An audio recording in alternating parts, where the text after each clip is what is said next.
নমস্কার বন্ধুরা, তোমরা সবাই কেমন আছো? আশা করি সবাই ভালো আছো।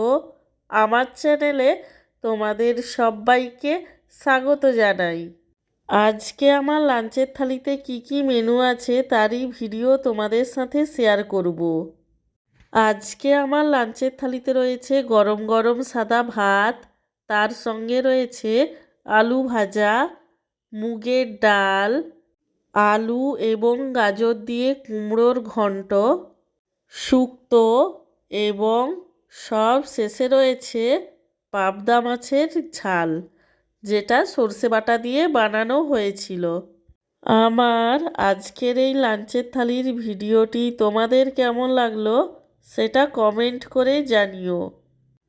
আর ভিডিওটিতে লাইক দিতে এবং চ্যানেলটিকে সাবস্ক্রাইব করতে একদমই ভুলো না।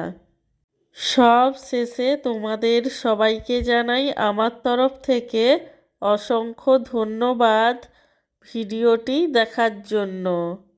তোমাদের কাছে একটাই অনুরোধ করি যে তোমরা এতদিন যেভাবে আমার পাশে ছিলে আগামী দিনেও ঠিক সেইভাবেই পাশে থাকবে।